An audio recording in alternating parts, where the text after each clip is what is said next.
Believing the woods are a sanctuary is the most dangerous lie ever spoken, a lullaby for children who have never seen the true dark.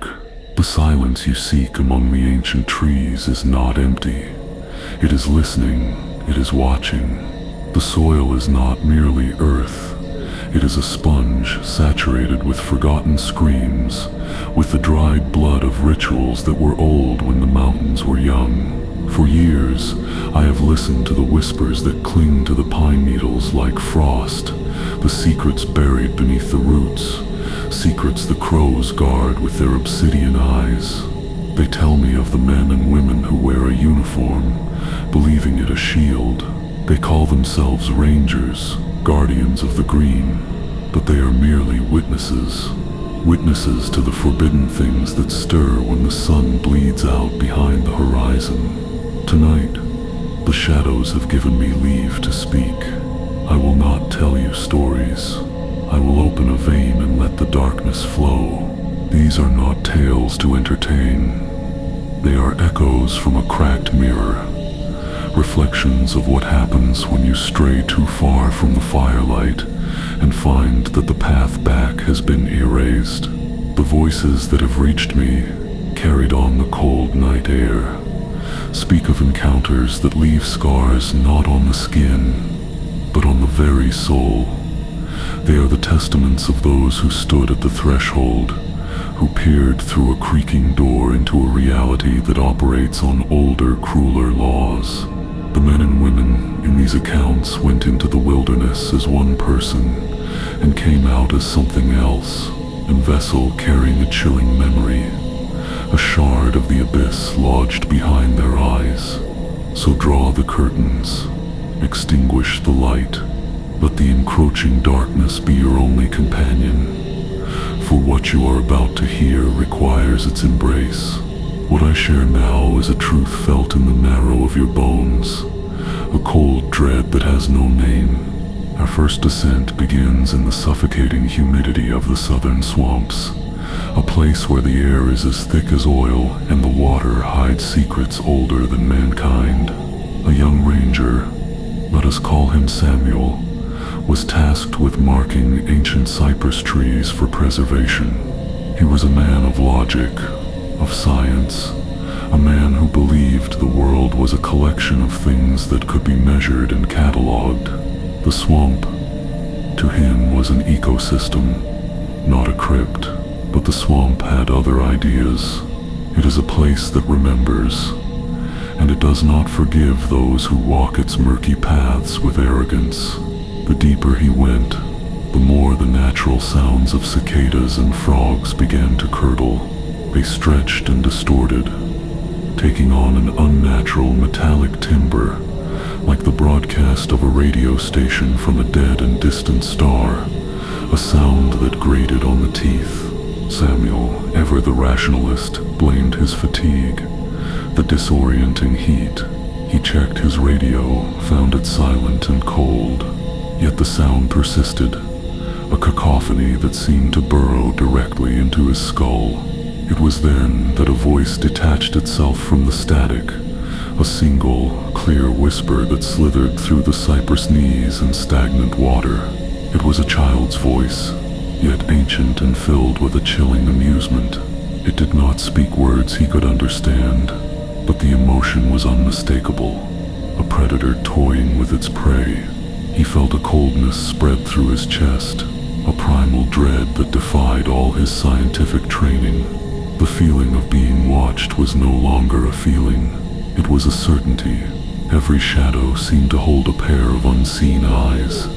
Every ripple in the black water felt like a prelude to something rising from the depths. The swamp was no longer an ecosystem. It was a conscious, malevolent entity, and it was focusing all of its attention on him. He tried to flee, but the swamp conspired against him. Vines, thick as serpents, seemed to deliberately snag his boots. The ground, which had been solid moments before, gave way to sucking mud that clung to him like a greedy hand. The whispering child's voice followed, sometimes seeming to come from directly behind his ear, sometimes from across the water, a cruel game of hide and seek, where he was the only one hiding. Panic, cold and sharp, began to replace reason. He was a seasoned ranger. He knew these trails, yet everything had become alien, a twisted parody of the familiar landscape. The cypress trees, with their hanging moss, no longer looked like trees. They were gaunt, skeletal figures, their branches like crooked fingers pointing at him, accusing him. He was lost, not in a physical sense, but lost from the world he knew. This was a different place now, a pocket of reality, where the rules were written by the whispering voice. Then, as abruptly as it began, the sounds ceased. The unnatural static vanished, and the familiar chorus of the swamp returned. So suddenly it was like a physical blow. The silence left in the wake of the whispering was somehow more terrifying than the noise itself. Samuel stood trembling, caked in mud, his heart hammering against his ribs like a trapped bird. He found the trail again, almost by accident, and stumbled back to his station, not daring to look back. He never filed a report. How could he? How could he explain that the very environment he was sworn to protect had turned on him, that it had spoken to him in a dead language with a child's voice? He carried the memory like a shard of black glass in his soul. Listen carefully, because this is crucial. He learned that day that some places are not meant for us. They are sleeping gods, and when we trespass, we risk waking them, and they are not merciful. Do you feel this dark message was meant for you? There are places in this world, ancient and undisturbed, that hold a consciousness. Have you ever felt it? A pressure in the air, a silence that is too loud. Share your experience in the shadows below this recording.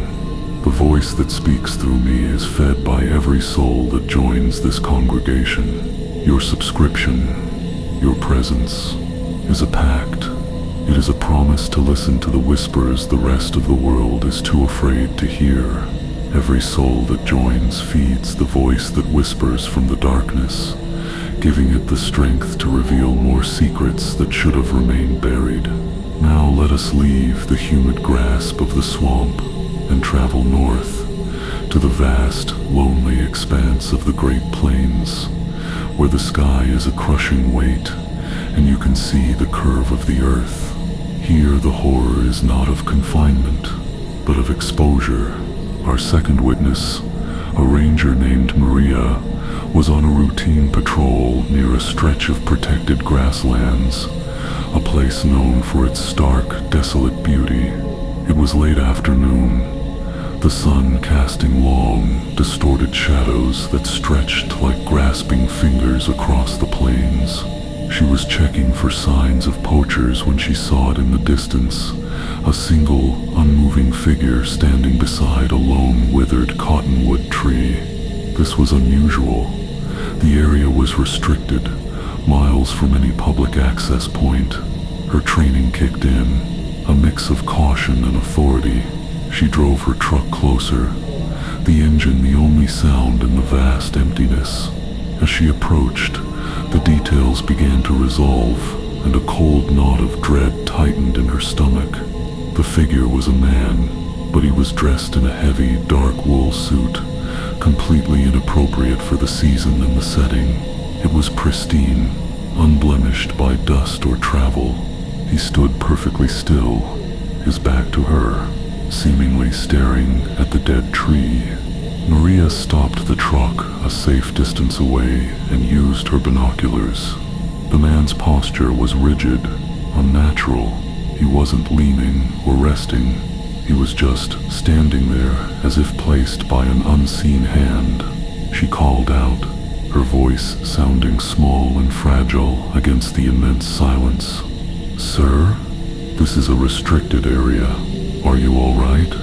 There was no response. Not a twitch, not a turn of the head. It was like shouting at a statue. The wind picked up, whipping through the tall grass. making it hiss like 1,000 snakes. But the man in the suit remained utterly unaffected. His clothes did not flutter, not a single hair on his head moved. It was a violation of the natural order, a detail so profoundly wrong that it made her skin crawl. The world was in motion around him, but he was an island of absolute stillness.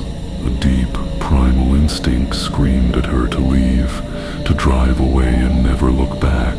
But her duty, her ingrained sense of responsibility, forced her to stay. She got out of the truck, leaving the engine running, her hand resting on the holstered sidearm she had never once had to draw. Every step she took towards him felt like wading through thick, cold water. The air grew heavy, static with an unspoken threat. As she got closer, she could see the details of the back of his head, the pale skin of his neck. There was something wrong with it, a smoothness, a lack of texture like polished wax.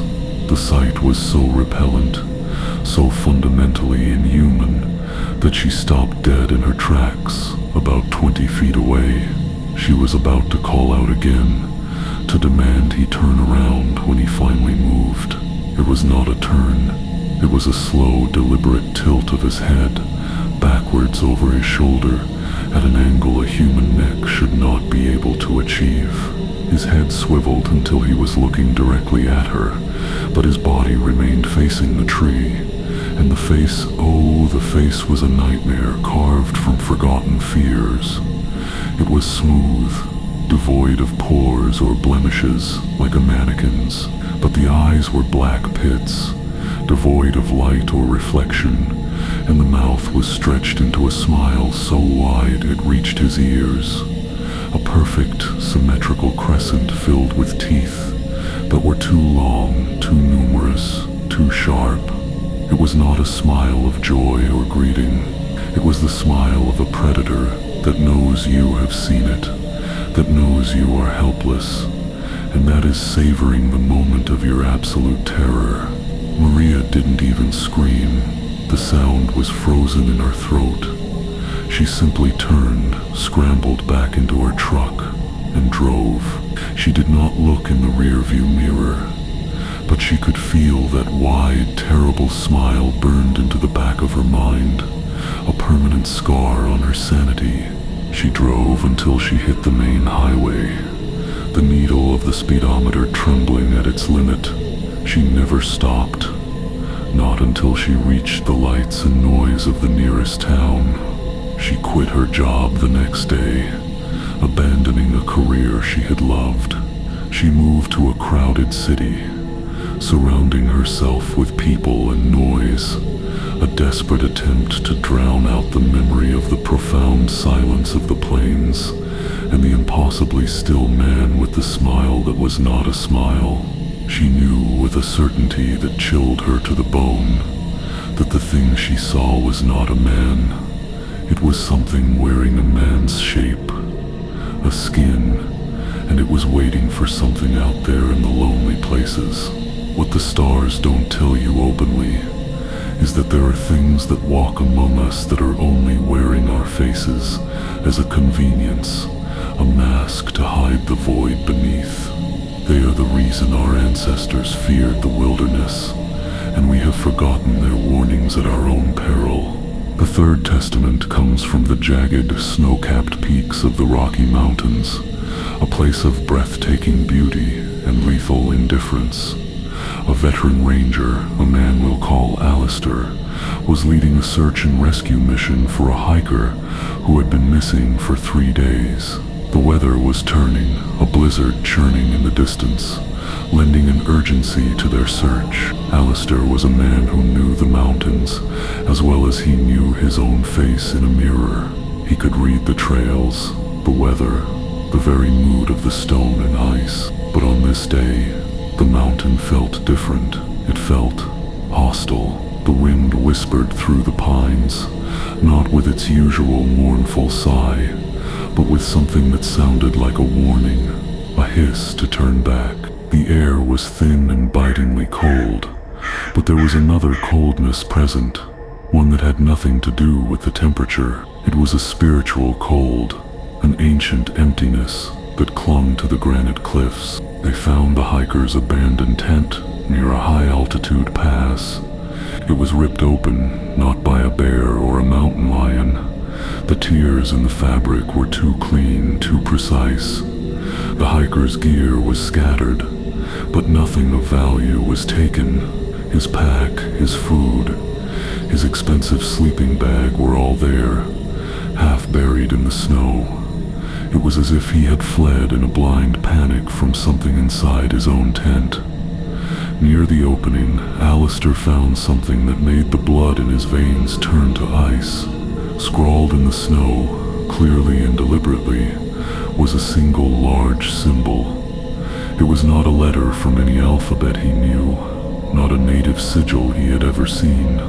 It was a complex, geometric pattern of interlocking lines and spirals, a shape that seemed to hurt the eyes to look at, a design that felt both mathematically perfect and utterly insane.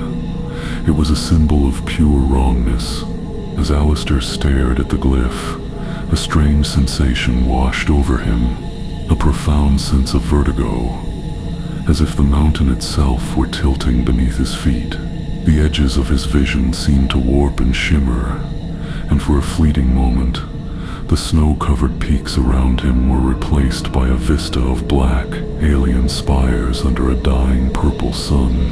The vision, if that's what it was, lasted only a second, but it left him gasping, his heart pounding with a terror he had never known. The symbol was a KE, a window into somewhere else, a place that should not be seen by human eyes. One of the younger rangers on his team, seeing his distress, asked if he was okay. Alistair couldn't answer. He could only point a trembling finger at the symbol in the snow. As the other members of the team gathered, they too fell silent, their faces paling as they gazed upon the impossible shape. They never found the hiker. The search was called off when the blizzard hit, blanketing the mountain in a shroud of white, burying the tent, the gear, and the terrifying symbol under feet of fresh snow. But the image was burned into Alistair's mind. He began to see it everywhere, in the cracks of a frozen puddle, in the branching patterns of frost on a window pane, in his nightmares. It was an infection of the mind. He retired a year later, a man haunted by a shape, a glimpse into a reality that lies just behind the thin veil of our own. He learned that the wilderness does not just hide predators of flesh and blood. It hides doorways, and sometimes a person stumbles upon one, and what comes through or what pulls them in is beyond our comprehension. Some secrets are not meant to be found, for they are locks on doors we should never open. Now, imagine this. You are alone in the deep woods. The sun is set, and the darkness is absolute, a physical presence that presses in on you. Every snap of a twig, every rustle of leaves sends a jolt of primal fear through you. You are a guest in a kingdom that is not your own, and the creatures of the night are its true subjects. This is the world our next witness, a ranger named Chloe, entered every night. She worked the graveyard shift in a sprawling national forest in the Pacific Northwest, a place of towering ancient trees and a history steeped in strange disappearances and local legends of things that walk in the woods. She was a pragmatist, armed with a powerful flashlight and a healthy dose of skepticism. She believed the only things to fear in the woods were bears and desperate humans. She was wrong, a fatal mistake. Her story began subtly with misplaced items in the locked ranger station. A coffee mug moved from her desk to the windowsill, a set of keys placed on the wrong hook, small, insignificant things she dismissed as products of her own exhaustion. Then came the sounds. On her patrols, deep in the heart of the forest, she would hear it. A soft, rhythmic tapping, 3 distinct taps. A pause, then 3 more. Tap, tap, tap. Pause, tap, tap, tap, tap. It would come from the darkness just beyond the reach of her headlights. Sometimes from the left, sometimes from the right. When she stopped her truck to listen, it would cease. When she drove on, it would start again, keeping pace with her. She told herself it was a woodpecker, an insect, a branch tapping against another, but the sound was too deliberate, too intelligent. It was a signal. It was communication. One night, the tapping was closer than ever before, seeming to come from just a few feet off the dirt road. Frustrated and determined to find a rational explanation, Chloe stopped the truck, grabbed her heavy maglite, and plunged into the undergrowth. The forest was eerily silent. The usual chorus of nocturnal life was absent. As she swept her flashlight beam through the dense ferns and ancient trees, she saw it carved into the bark of a massive cedar. At about her eye level were 3 fresh gouges. They were deep, cutting through the bark and into the pale wood beneath. They looked like they had been made by something incredibly strong and sharp, like the claws of a massive animal. But there were no other marks, no signs of a bear sharpening its claws, no tracks on the forest floor, just the 3 parallel lines. A silent answer to the tapping she had been hearing. A cold wave of understanding washed over her. The tapping wasn't a random noise. It was the sound of these marks being made over and over, night after night. Something was out there, following her on her patrols, marking the trees as it went. Or perhaps it was trying to talk to her. The thought sent a tremor of fear through her that was colder than the night air. This wasn't an animal. Animals don't engage in this kind of prolonged psychological game. This was something else, something with a patient and inscrutable intelligence. She backed away slowly, her flashlight beam fixed on the claw marks until she reached the safety of her truck. She never went looking for the source of the tapping again. She learned to live with it, a nightly reminder that she was not alone in the dark. She was merely the zookeeper, and the real predator was watching her through the bars of the trees. Every soul that joins this darkness feeds the voice that guides me. Your allegiance is noted. Your presence is strength. Let us travel now to the desolate, sun-scorched landscapes of the desert Southwest, a place where the heat can kill you and the mirages can drive you mad. The earth is cracked and dry, littered with bleached bones and secrets that have been baking under the relentless sun for centuries. Our final witness is a ranger named David, a man who thought he had seen everything the desert had to offer, from flash floods to smugglers. He was patrolling a remote canyon area, a maze of red rock and winding passages, when he found the cave. It wasn't on any of his maps. The entrance was a narrow fissure, almost perfectly concealed by a rockfall, an opening you would never find unless you were practically on top of it. A strange, cool air flowed from it, carrying a faint, sweet smell, like damp earth and decaying flowers. It was a stark contrast to the oppressive heat of the canyon. Curiosity, that most dangerous of human traits, got the better of him. He squeezed through the opening into a narrow passage that quickly opened up into a surprisingly large cavern. The air inside was still and cold, and the silence was absolute, a heavy blanket that smothered all sound from the outside world. He switched on his flashlight, its beam cutting a sharp cone through the darkness. The cave walls were not natural rock. They were smooth, almost polished, and covered from floor to ceiling in carvings. They were not petroglyphs of animals or hunters like the native tribes of the region made. These were horrifying, chaotic scenes depicting creatures with too many limbs, twisted humanoid figures locked in torment, and complex, swirling patterns that seemed to draw the eye inward into their dizzying depths. It was a library of nightmares etched in stone. As his light played across the walls, he saw that the carvings were telling a story, a history of this place and the things that had been worshipped here. He saw images of robed figures making sacrifices to a monstrous squid-like entity that dwelled deep within the earth. He saw depictions of stars that were not in any constellation he knew, and a great cataclysm that had driven these beings into hiding. The artistry was masterful, but the subject matter was so vile, so profoundly disturbing, that he felt a wave of nausea. It was a temple, a place of worship for things that should not be worshipped, a place of immense and ancient evil.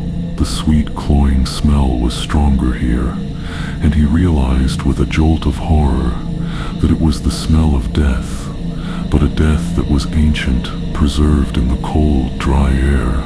At the back of the cavern, he found an altar, a large, flat slab of black, obsidian-like rock. It was stained with something dark that had pooled and dried in the intricate channels carved into its surface. Dried blood, he realized, and it was impossibly old. He felt a pressure building in his head, a low hum that seemed to resonate with the very stone around him. The carvings on the walls seemed to shift and writhe at the edge of his vision, and he could hear faint whispers coalescing in the profound silence. They were not in his ears, but inside his mind, speaking in a language of pure terror. The cave was not empty. The presence of the thing that had been worshipped here still lingered, a psychic residue, a malevolent consciousness imprinted on the very fabric of the place. He had stumbled into a tomb that was also a prison, and the prisoner was waking up. He fled. He scrambled back through the passage, the whispers clawing at his thoughts. The images from the walls burned into his retinas. When he burst back out into the blistering sunlight of the canyon, he fell to his knees, gasping for air, the world seeming too bright, too loud, too real after the dead silence of the cavern. He sealed the entrance with rocks, building a cairn to hide the fissure from anyone else who might stumble upon it. He never spoke of what he found.